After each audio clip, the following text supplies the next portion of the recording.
اچھا ساتھی وہ ہے جسے دیکھنا تمہیں خدا کی یاد میں مصروف کر دے، جس کی گفتگو تمہارے علم میں اضافہ کر دے اور جس کا عمل آخرت کی یاد دلائے۔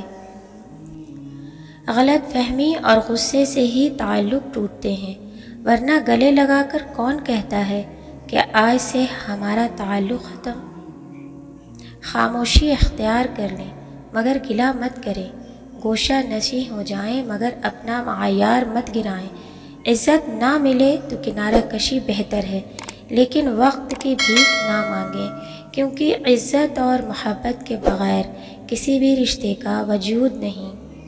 تنگ دستی میں سخاوت کرنا، غصے میں سوچ کر بولنا اور طاقت کے ہوتے ہوئے معاف کرنا افضل ترین نیکیوں میں سے ہے۔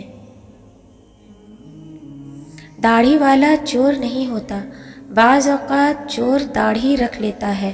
نمازی دھوکہ نہیں دیتا، بعض دھوکے باز نماز پڑھ لیتے ہیں۔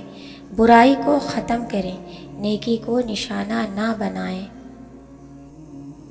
جو لوگ کہتے ہیں نیکی کا زمانہ نہیں رہا، وہ دراصل انسانوں سے نیکی کا صلہ چاہتے ہیں۔ جو اللہ کی رضا کے لیے نیکی کرتے ہیں، ان کے لیے ہر زمانہ نیکی کا ہوتا ہے۔ لوگوں کے دلوں میں اپنا مقام اس طرح بنا لو، مر جاؤ تو تمہارے لیے دعا کریں اور زندہ رہو تو تم سے ملنے کی آرزو کریں۔ جاہل پہلے گفتگو کو بحث میں تبدیل کرتا ہے، پھر جب بحث کو اپنے ہاتھ سے نکلتا ہوا دیکھتا ہے تو بدگوئی، بد کلامی اور الزامات پر اتر آتا ہے۔ حسد کا کوئی علاج نہیں، کیونکہ آپ اللہ کے فیصلوں پر اعتراض کرنے کی جسارت کر رہے ہیں۔ اس لیے حسد کے کینسر سے نجات کا واحد ذریعہ توبہ استغفار ہے۔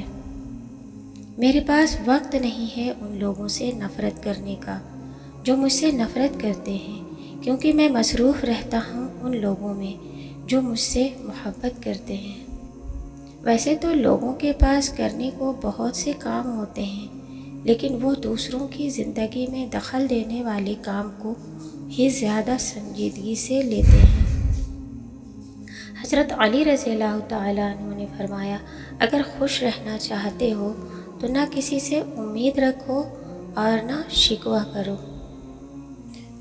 حضرت علی رضی اللہ تعالیٰ عنہ نے فرمایا، ایمان ایک ایسا درخت کا نام ہے جس کی جڑیں یقین، شاخیں تقویٰ، پھول حیا اور پھل سخاوت ہیں۔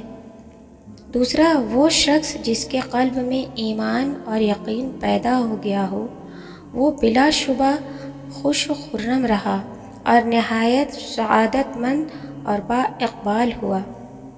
پتہ نہیں لوگ اتنی چالاکیاں کیوں کرتے ہیں، ساتھ میں بھی رہتے ہیں، جلتے بھی ہیں، رشتہ بھی رکھتے ہیں، دشمنی بھی نبھاتے ہیں، تعریف بھی کرتے ہیں اور پیٹھ پیچھے برائی بھی کرتے ہیں۔